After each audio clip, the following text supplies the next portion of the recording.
Hello and welcome to Law and You, the show where we break down the laws that affect your everyday life in simple, practical terms.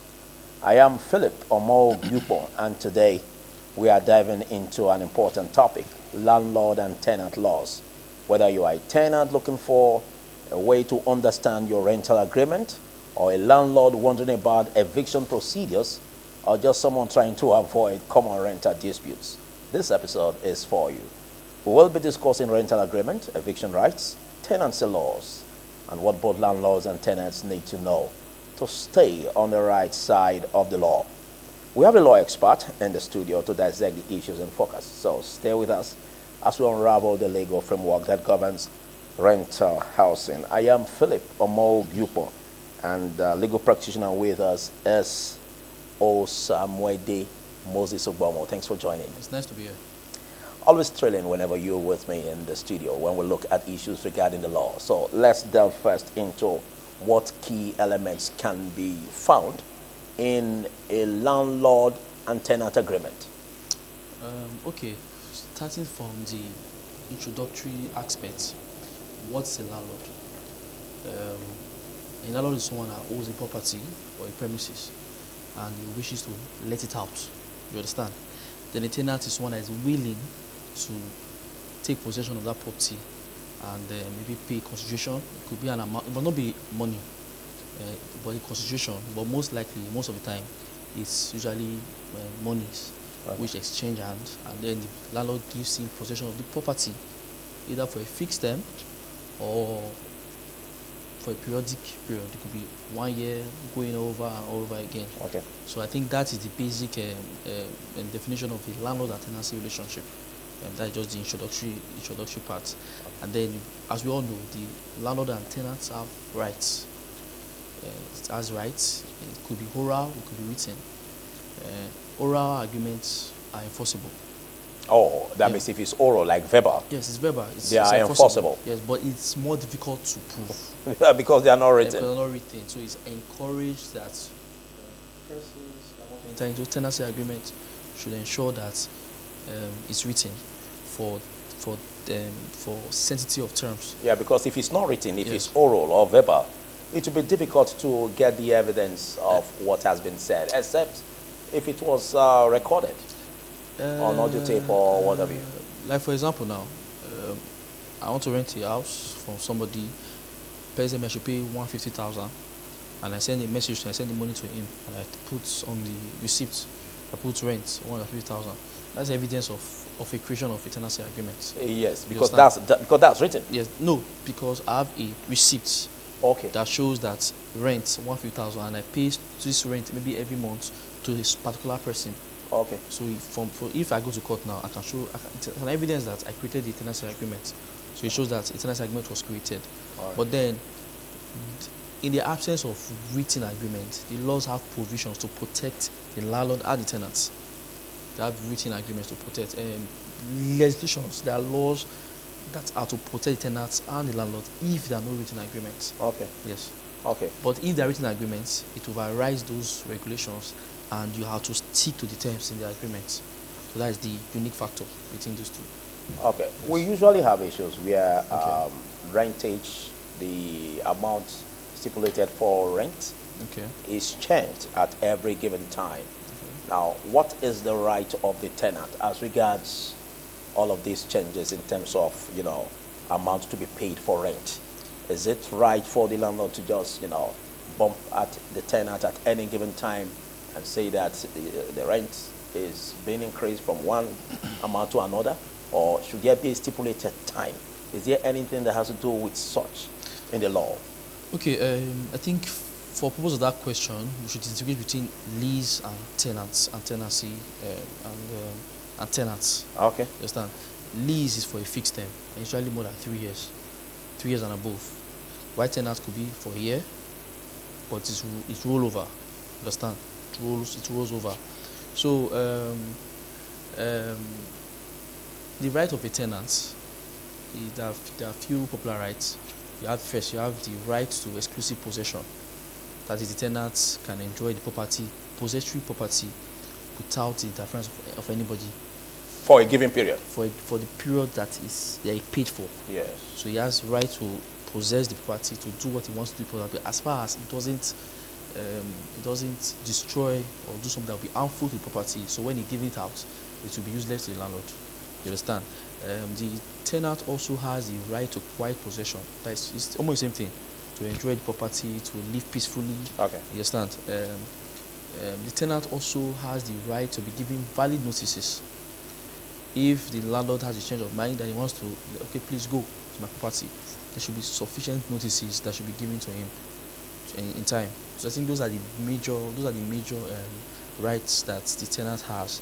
The duties of the tenant also is to pay his rent on time, to take care of the property, to ensure that it's well taken care of, the environment is clean, and then the usual common sense will tell you, but those are the basic duties of the tenant. While for the landlord has the right to receive payments of rent at all times in due time. You understand? Okay. Yes, that's his major right, to receive the rent as when due. The landlord also has the right to not to give quick notice. That's the right to say you can stay for 1 year. After 1 year, go. It's a fixed term. So after the 1 year, he doesn't need to give you any notice that you should go. You already know that you guys are staying for 1 year. After 1 year, you go. No, you understand? That's well, for a fixed term. For a fixed term. Okay. So if you say I'm staying here for just 1 year, after 1 year I'm not staying again. So you have no right, it doesn't need to give you that notice and say after 1 year you should go. Okay, but there must be an agreement if it has to be. Yes, to that effect. You are saying that you are staying for a year, and after that year you are not staying anymore. Yes, there must be that agreement. There have to be. Okay. Yes, there have to be.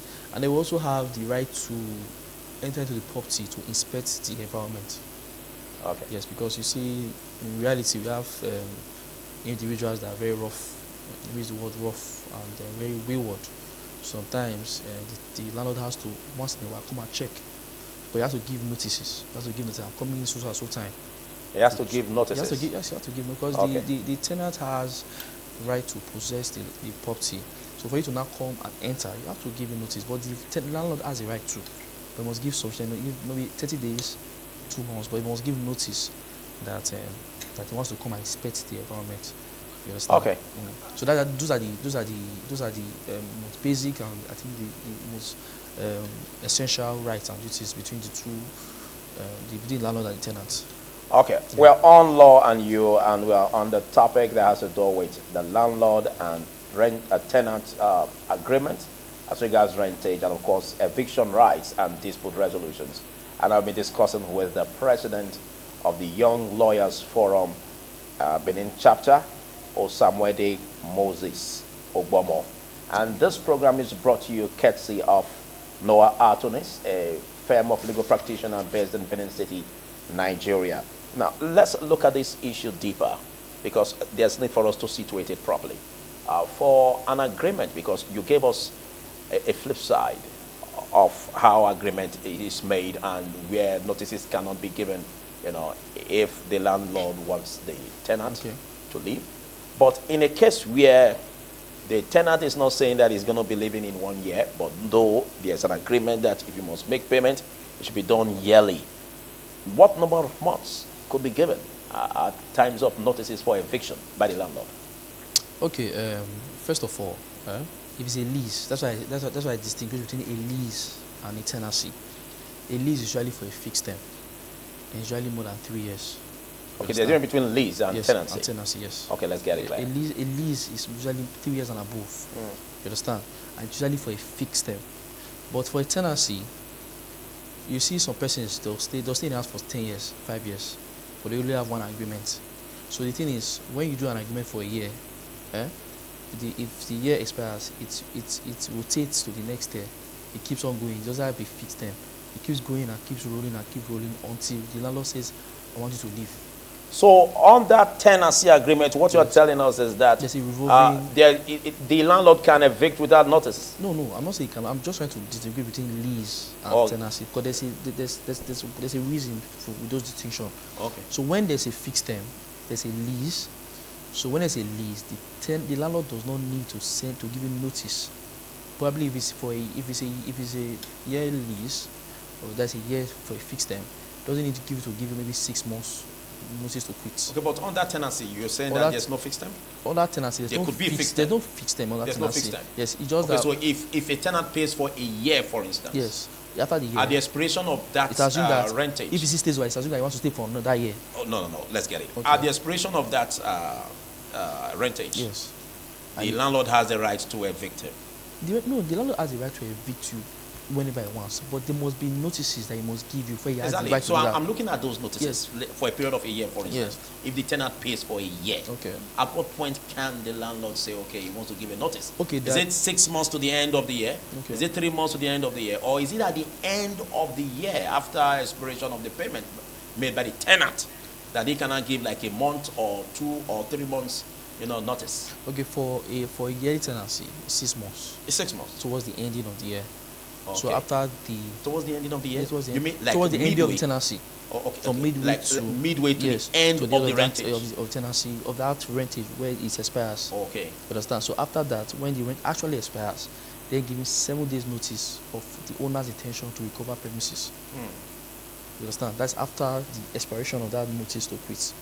They're giving 7 days notice of the owner's intention to recover the premises. Then after that, also some persons will also give them additional 7 days. It's optional. So they intend to go to court to recover premises. So after that, you can now then you have the right to now go to court to recover your premises. But you can only go through that process. You can only go through the court to recover your premises. Okay. We don't know if you have any issues in that regard. The numbers will be writing on the screen for you to participate. All you just need to do is to pouch your response or your reactions to what we are talking about now. And that could help to turn out into a new topic, the program Law and You, brought to you courtesy of Noah Artonis, a firm of legal practitioners based in Benin City.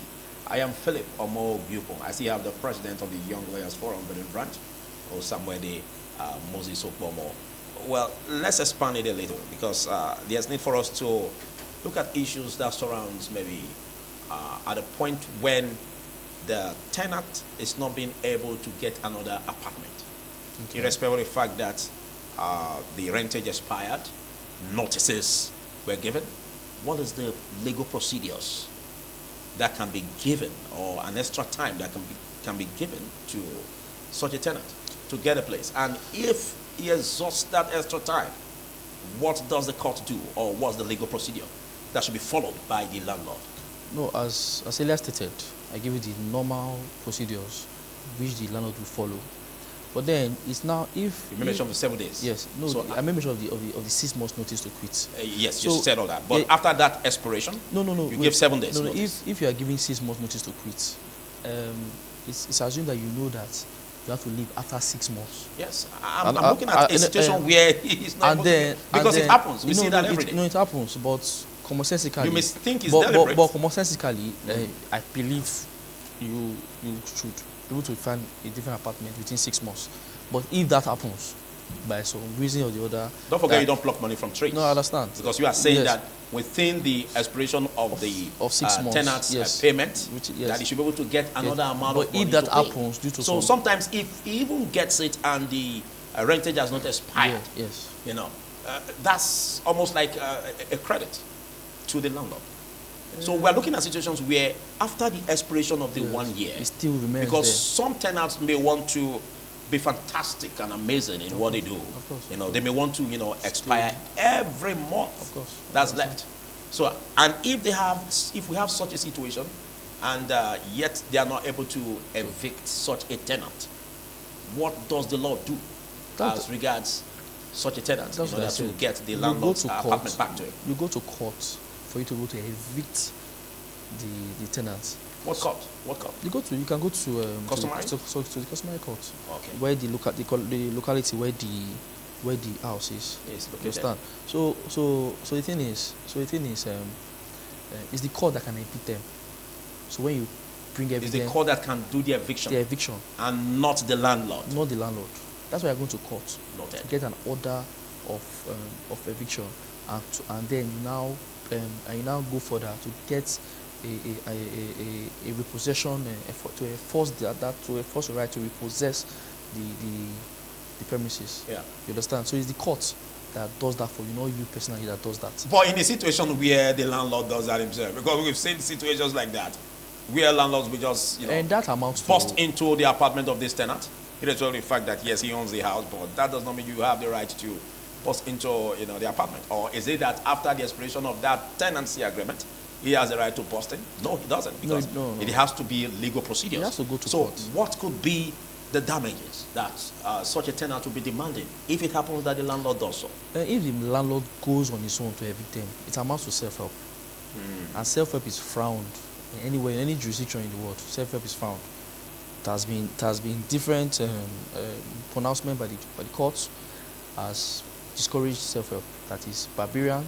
It's something that should be discouraged. So if something like that happens, the tenant has the right to go to court. Okay, and take the landlord to court. And file for trespass. And if maybe destroy some things, the malicious damage of property. That is the legal remedy for the tenant. That's because he still has the right to possess the premises. Okay. Yes. Okay. So if the landlord comes in and forcefully, then it's trespass. Okay. We may not have enough time to really exhaustively talk about what we have under the capture of this topic. Okay. But there's what they call caution fee.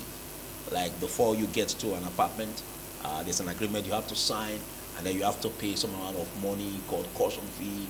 After which, if you are living, maybe if no repairs or if no damage was made in the apartment by the tenant, then maybe the caution fee could be given. But we've seen situations where even if there is no damage, such an amount is never given to the tenant. Does the provision of the law support issues like this as in caution fee? Okay, in terms of, the thing is... Or is it just a figment of practicality by the landlords? No, the thing is, an agreement between two individuals, they have the independence to choose what they don't want to do. I don't know if you understand. Whatever it is. Whatever you guys are, as far as you, the two persons agree to the terms. So but the Constitution, which is the ground law, should give a guide. We have legislation that directs in the absence of a written agreement. Okay. I don't know if you understand. Okay. So if there's no written agreement, that's why we now invoke those provisions of the law. But when there's a written agreement that tells you this is what you do, this is what you do, then the parties are bound by the But shouldn't the provisions of the Constitution also protect the rights of the tenant? Because if you are saying this, every tenant is at the mercy of the landlord, because it means if you must stay in my house, I have some tenants that you must keep. If you can't keep them, you can't get into my house. And getting accommodation spaces is really scarce. It's a cooler. That's why in a very busy city, for instance, like Benin, or like the oil city of Port Harcourt, or Lagos State, the commercial hub, it becomes the tenant being at the mercy of the landlord. So what does the Constitution provide as to protect the rights of these tenants or those who may find themselves to be seeking such accommodation spaces? It's not the Constitution per se, like in... it's not written in the Constitution per se? Like you have legislation by the House of Assembly, by the National Assembly. You have the Tenancy Law of Lagos State 2011. You also have the Rent Control and Recovery of Residential Premises, Edo State, the EDIT 1977. So those ones give specific provisions as to recovery of premises and the conduct of landlords and tenants. You understand? So, but the thing is, when you do anywhere, when someone prepares an agreement for you, you have to take it to your lawyer to look at the agreement and tell these terms is not favorable. This is not how it should be. Nobody will do an agreement that will be unfavorable to himself. It's not for you now to take the agreement to a professional. To a professional. And in this situation, to a lawyer. And then it goes through them and say, no, this clause shouldn't be there. This clause. Then you go back to them and say, my lawyer said this. Then you guys negotiate. What about if the tenant, or what about the prospective tenant, or the person seeking accommodation does not even have the wherewithal to get a lawyer? That's well, you ought to. Are there ways the NBA, for instance, can come in, or you are the president of the Young Lawyers Forum in Benin? Are there ways you can also come in to help in such cases to make sure that such persons are not, victimized by the prospective landlords? Like I said before, we have committees that do pro bono matters. We have the Human Rights Committee. they can come and they can meet lawyers there, and lawyers will be ready to help them if they see that they can't actually pay. You understand? There's some places that pay weekly. They pay weekly rent, 12,000, 10,000. You know, so how much can a lawyer now charge you? So you understand? So we see cases like this, and you have human empathy. So sometimes we can help. Okay. You said we can help. You can also, if someone is paying rent of 2,000 every month, you see, you want to now charge him 50,000. Okay, let's wrap up. Let's wrap okay. up, because we have a lot of questions. Okay. I think this will dovetail into the next episode. Okay. But let's look at, for instance, because we've seen situations where it's always difficult. By the time a tenant starts occupying a space, an accommodation space, it's always difficult for the landlords to, attend to repairs in the apartment. It's either the landlord will feel that, oh, it's the tenant that got it broken or that did this wrong. But in situations where even some, amenities that is not under the control of the tenant, that he just had to get it, like water, for instance, when such amenities are not getting to the tenants, is it not the right of the landlord, or if there are anything that has to do with repairs, is it not the landlord that should take care of that, or is it the tenant, or how is it done? In terms of repairs, there should be a distinction. We have wear and tear, and we have damages. Okay. You understand? Wear and tear, this is immovable properties. They tend to deteriorate over time. You understand? They tend to deteriorate over time. Some that are of low quality deteriorates quickly. No. While Exactly. others that are of high quality hardly deteriorate. Yes, I know where you're going. Yes, Because always, the wear and tear could be given to the tenant as a responsibility. No. What I'm saying, if it has to do with wear and tear, where the tenant is not directly, the premises is being used, so definitely it must be wear and tear. Okay. But then in that situation, the landlord can be asked to do those repairs. All right. When it has to do with the natural deterioration of the property, the landlord ought to do the repairs. Like broken doors. Like maybe not broken doors. Like maybe like a crack, hinges leaving their positions. A crack in the wall. Crack in the wall. Maybe due to one or two structural defects. Maybe over time, you understand? Maybe a fence broke down. You understand? Maybe due to the fact that the rods were not too straight. Those are wear and tears that happen over time. All the ceiling boards. Or ceiling boards. You understand? So those are things. Or the roof. You understand? Pulling Yes, apart. you get. So those are structural defects. Some are due to wear and tear.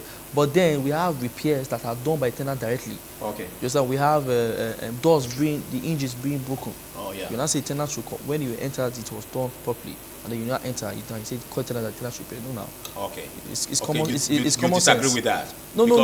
Actually, no, it's the landlord that should take care of that. Is that not what you're saying? No, what I'm saying is when it has to do with the direct influence of the tenant Yes. that caused that damages, the tenant is one that should do it. We take responsibility. Take responsibility. It's commonsensical. Okay. It's commonsensical. Okay. A door that you use regularly due to the usage. Don't forget that was where I know you were going there. That was Okay. why I spoke about Okay. some materials that are durable, Yes. that are of quality. Yes.